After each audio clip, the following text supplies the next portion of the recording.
How do we grow this influence of black leaders, men and women, that can represent our industry inside the ANC, inside the policy-making structures?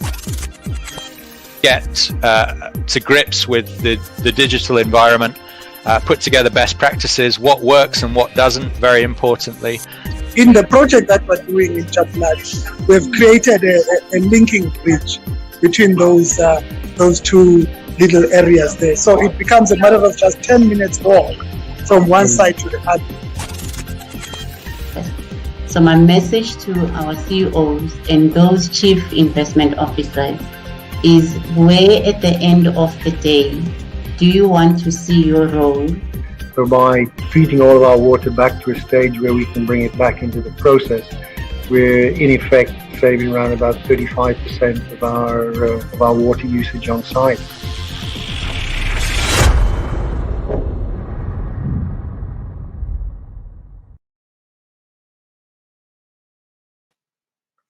Welcome to Youth and the Green Economy. My name is Nolwazi Mbhele, a final year student in environmental management. I am excited to finally have a place that provides an interactive platform for the youth by the youth. In today's episode, we'll be talking about green buildings. I will be in conversation with Mr. Gordon Brown and Mr. Dante. Welcome, guys. Hi, Nolwazi. Thanks for having me. Hi, Nolwazi. Hi. Thank you for having me. Give us a brief introduction about yourself and what you actually do.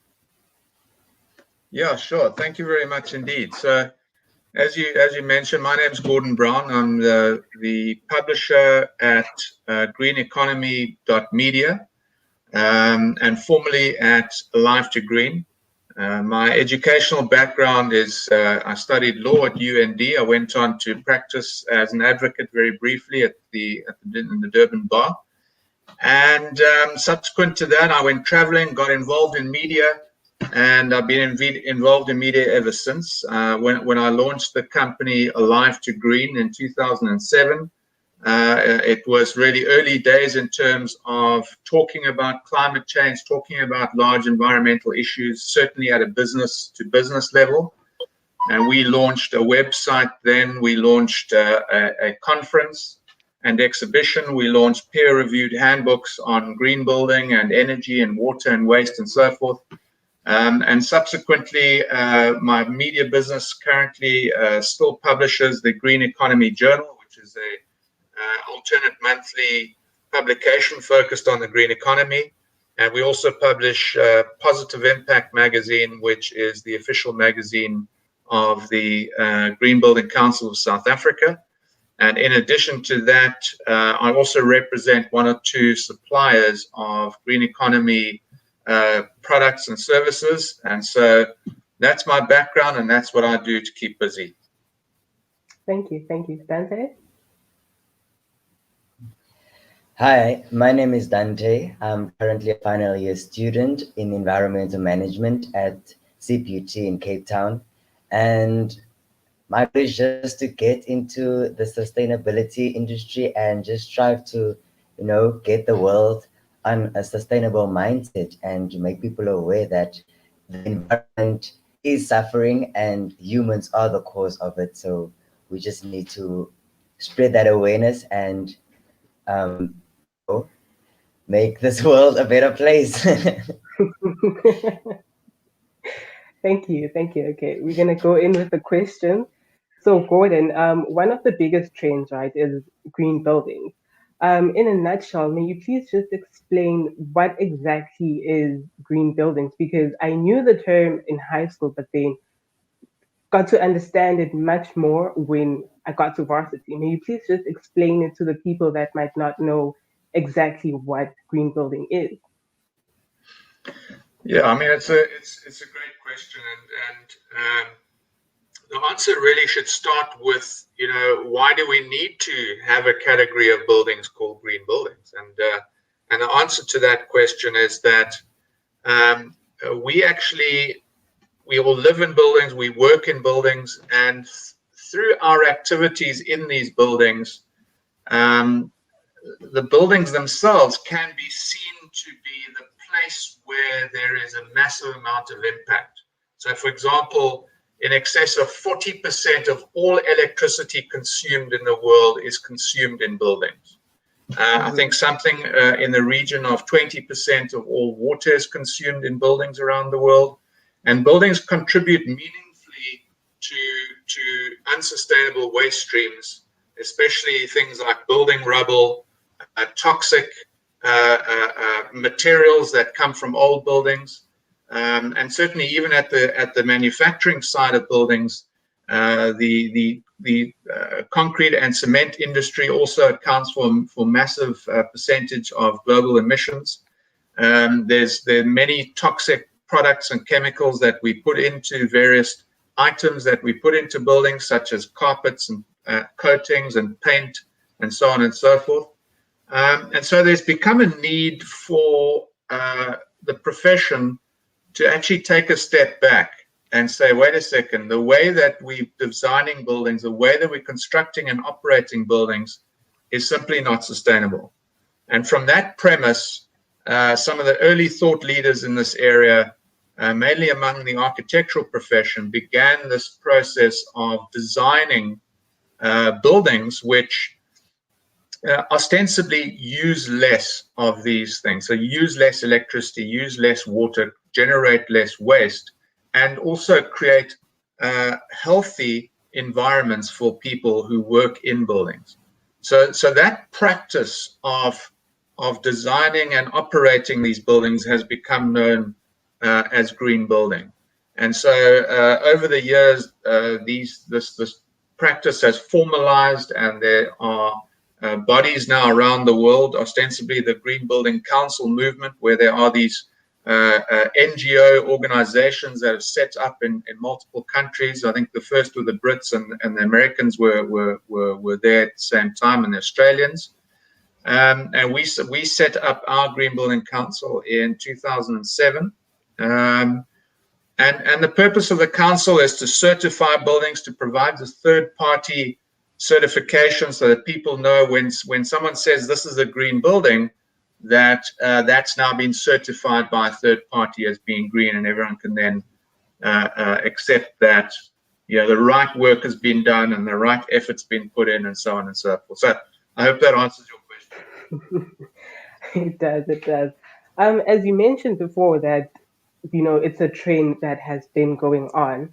How can we encourage the youth, to actually join in on green buildings, especially in South Africa, where you find that there's a lot of students who are doing constructions and architecture? How can we encourage youth to also partake in it and not take it, like, continue with the normal route of construction, but go into green building? Yeah, well, I think there's a number of points there. I mean, firstly, young professionals, as you mentioned, so any young professional that's involved in the construction sector in the broadest possible sense, whether we're talking about architects, engineers, surveyors, quantity surveyors, all of these professionals, these young professionals, I'm talking now about graduates, right? So one of the things that they can do, firstly, is that if they wish to, in my view, advance their prospects as young professionals, one of the things they can certainly do is to take the Green Building Council accredited professional course. And what that does, it's actually quite a short course, short and intensive, and you learn all about the Green Building Council and how it works. I've got that course, for example. I did it many years ago now. But having that degree as a young professional would certainly position you as somebody that has knowledge and experience or insight in terms of green building. And it's one of the areas where young people can go, can get a rapid advancement, in the sense that it's relatively new. So, if a young person gets that qualification, they're immediately looked at as somebody with insight, even if they don't have a lot of experience, purely because they've taken the time and effort to do that course. So that's young people that are actually involved in the industry. And another thing they can do, of course, is to, and of course it's not easy because people, work is hard to find in all industries, and post-COVID, well, we're in the middle of COVID, I suppose. Certainly the construction industry is not doing well.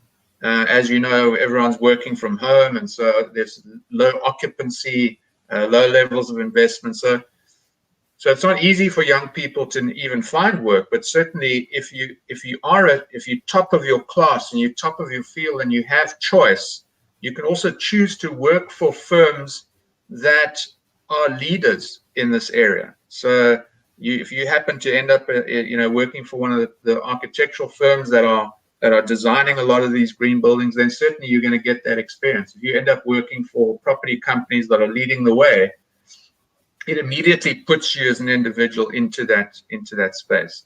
Then I think from a point of view of the educational process, I think that the universities are quite proactive at bringing green building into the curricula. And also something to understand, and maybe we'll chat about this if we can, but green building in many aspects is actually a throwback to how we used to design buildings. So it's not all about high tech and cutting edge. A lot of it is actually just about doing the job properly the first time around and designing buildings that are naturally low consuming and low impact buildings. I don't know if that answers your question. Okay. Mr. Dante, so you have been listening. Do you have a question? Yes, I do. Thank you. I just want to know at a local level, how can we as the community implement green building within our area and within our homes? Is there any activities we can do, or maybe you can tell me more about that in that sense? Yeah, absolutely. Thanks for that question. I mean, so firstly, the practice of green building is best achieved, or let's say the outcomes, the gains that can be achieved are best achieved at the design phase and at the construction phase. And the reason for that is that, it starts with simple things like the site selection of a building, the orientation of the building, relative to the sun. The ability of the building to take advantage of the local climate, by using the local prevailing winds, for example, to create natural ventilation and all these types of things. So if you then take that practice and you apply it to existing buildings and you then retrofit those buildings, yes, you can achieve a great deal, but you're never going to achieve as much as if you set out at the beginning. At the design phase and you design your building. So in terms of what we can do at home or in the communities, as you say, I think it's important to understand the sort of the key aspects of green building. So firstly, you've got, let's say, energy, right? So what is it about a building that causes the building to use more or less energy? Well, firstly, what do we use energy on in a building? Well, the first thing that in big commercial buildings, it's on air conditioning and lighting principally. But in the home, it'll be other things. It'll be even simple things like making tea and cooking and so forth. But and this is another aspect of green building. Green building seeks to achieve standards of human comfort and health. All right. Now, typically the way you achieve that in a big commercial building is through a big air conditioning system.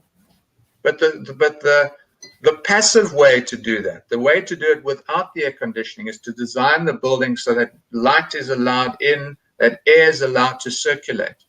So one of the things you could certainly do from a point of view in the communities, for instance, is make sure that you're not blocking up any of your vents. If you do have vents in your house, make sure that they're open, that they're working.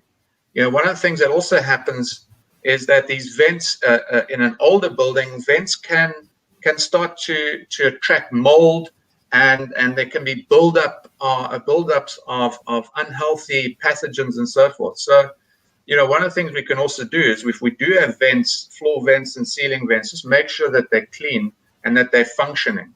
Because just allowing that fresh air into the house has a massive impact on how people feel and on their health.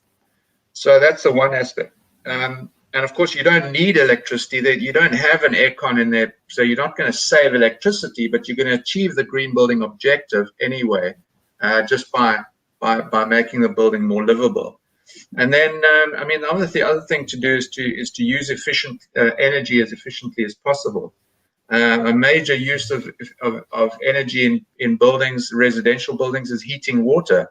And there's certain very cheap ways to save on that. It's also a big cost for the household, is that heating water. So, one of the things you can do is wrap your heater in a blanket.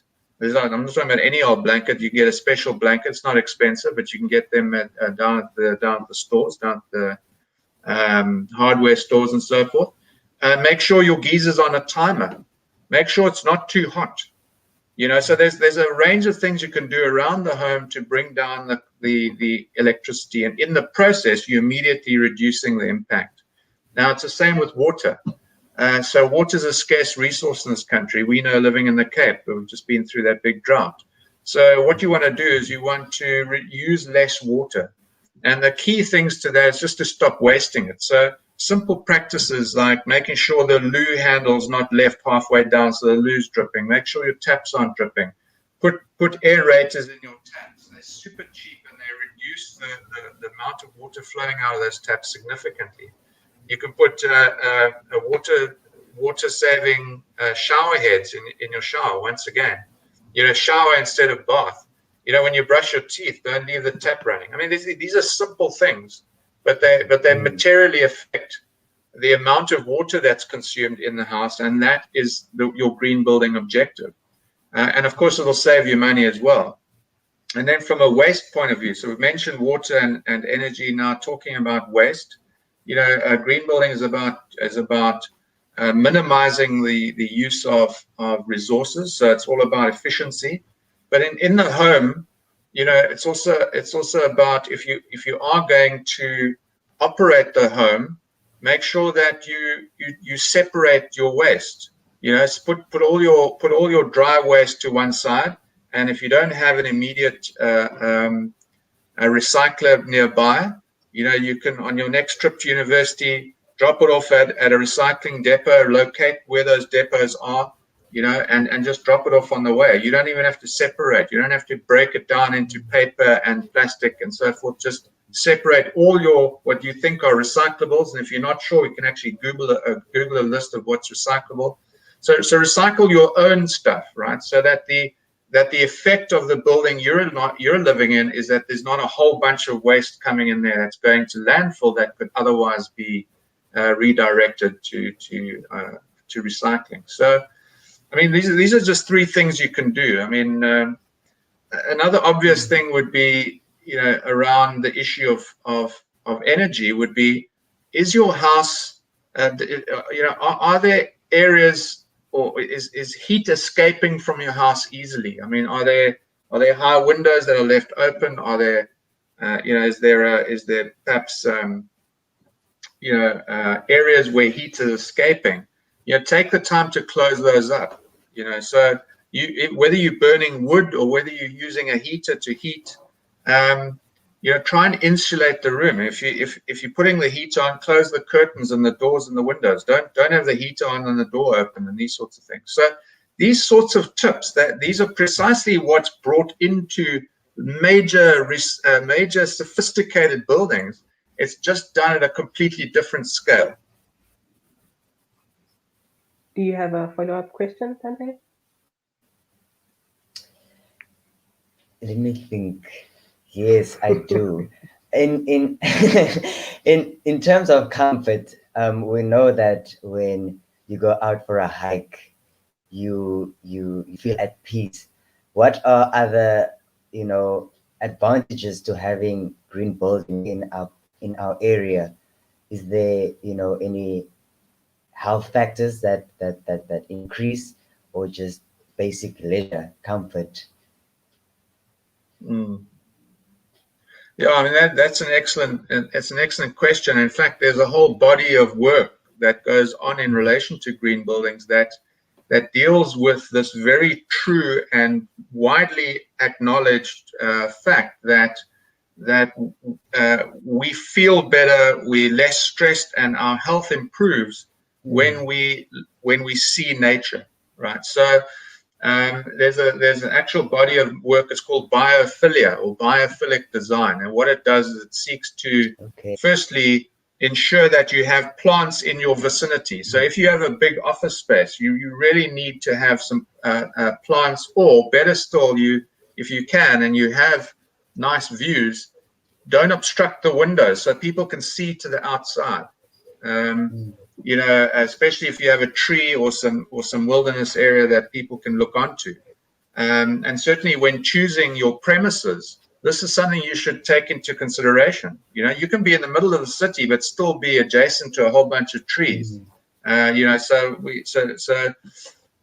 these are certainly very important things. So at home as well, you know, open it up. You know, so let nature be visible from inside the house, but also, as I say, make sure you've got your plants. Look after your garden and keep it beautiful, because this fact that a visible connection to nature is healthy and helps people be more productive and happier. I mean, that is a fact. So we need to embrace that. And you see a lot of green buildings. So green buildings, by the way, are not per se buildings with lots of plants on them. Okay, so there are buildings like that. I mean, in one famous building in Milan, as literally the whole building looks like a planter. I mean, there's massive planters all around the facade of the building. So everyone's veranda has these massive plants growing, and it looks absolutely beautiful. And that is a green building, by the way. But for example, we have a green building here in Cape Town, which is the Portside building, which is that big FMB building on the foreshore. And that building is wall-to-wall glass. You know, there's not a plant in sight from a point of view of passing by. But yes, green buildings in this country have not tended to go towards the green roof, green wall on the outside approach. Most of these buildings do have an element of that. So one of the things that has become quite popular is to have for your lobby, the building lobby, to be a sort of an atrium, which is densely planted and so forth. But yeah, I mean, so green buildings are not green in color; they're not full of plants per se. But using plants has many advantages. So it helps to keep the interior regulated. So if it's cold, it'll be warmer. If it's hot, it'll be cooler. Just because of the existence of plants in a room. So yeah, I mean, it's a significant advantage. It's a big part of green buildings. Certainly, green roofs and green walls have the effect of, you know, bringing back the biosphere, attracting birds and chochos and all sorts of things, and it all forms part of the urban landscape, you know, that we've created. So a very important point, and something we should all do in our homes. Okay, thank you, Dante. I have a question. In terms of, so you mentioned biophilia, right? So in terms of that, how far is South Africa? And also, does green buildings have an impact on the country's economy? Yeah, I mean, these are great questions. I'm gonna actually just while we're talking, I'm gonna just see if I can open a website here. Maybe you can do that for me while I'm chatting. See if you can Google the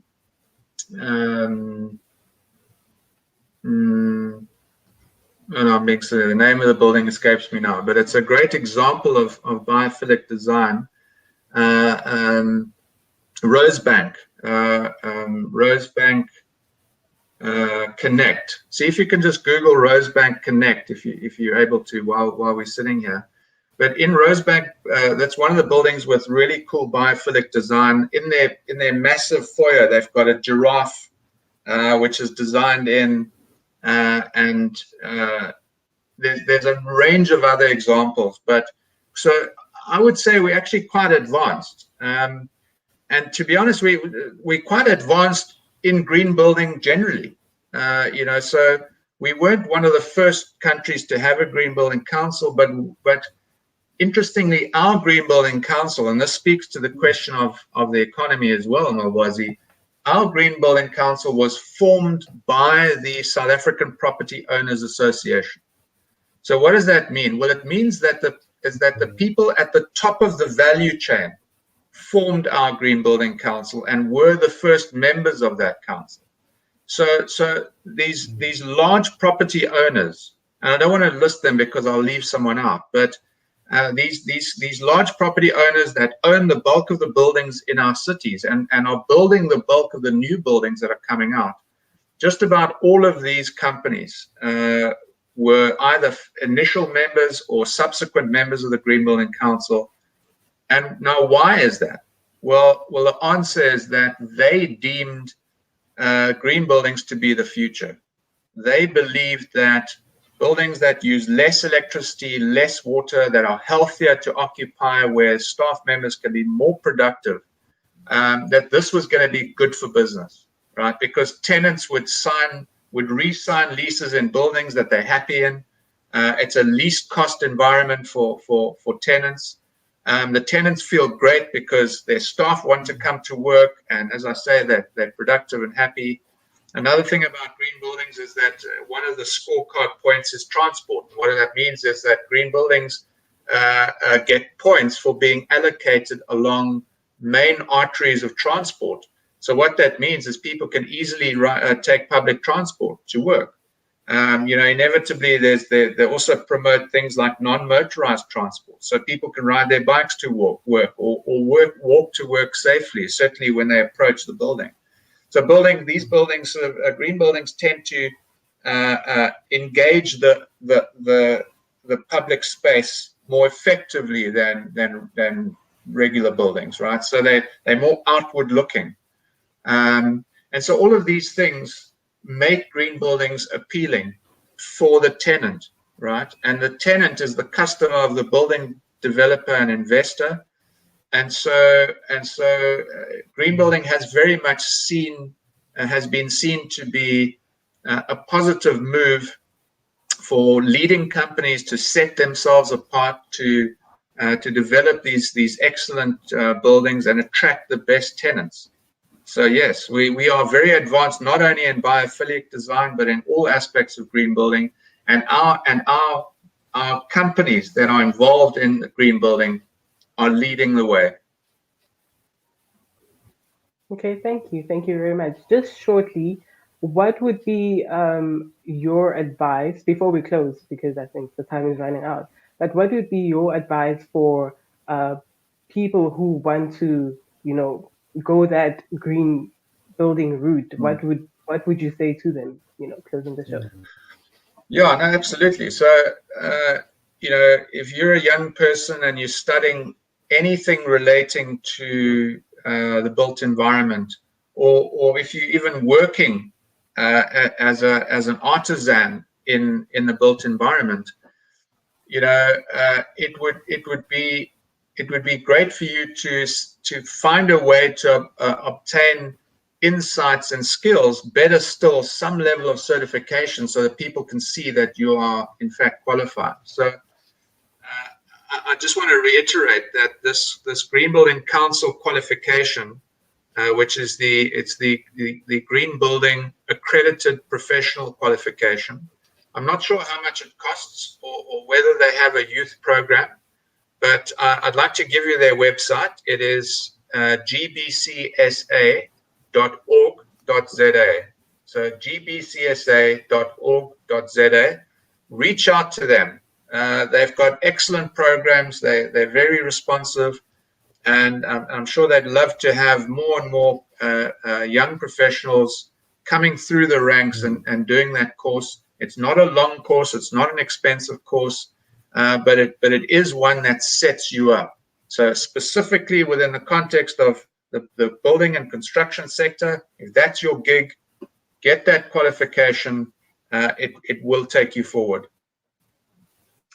Thank you very much. Thank you. This was lovely. Unfortunately, we have to end it right here. I really hope the viewers are going to watch next week, as we might have another show. And yeah, this was lovely. I really hope, Mr. Dante, you also learned some things today. Yes, yes, a lot. And thank you. What a pleasure. It's been great chatting with you guys. Thank you. Thank you. Bye, guys. Thank you, Mr. Gordon.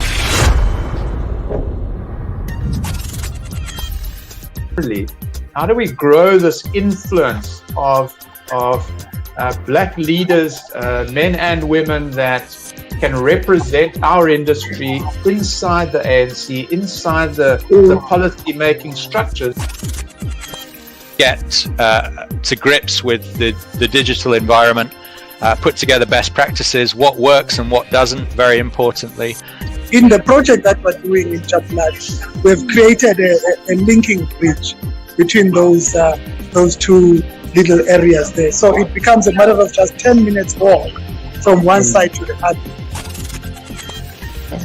So my message to our CEOs and those chief investment officers is, where at the end of the day do you want to see your role? So by feeding all of our water back to a stage where we can bring it back into the process, we're in effect saving around about 35% of our water usage on site.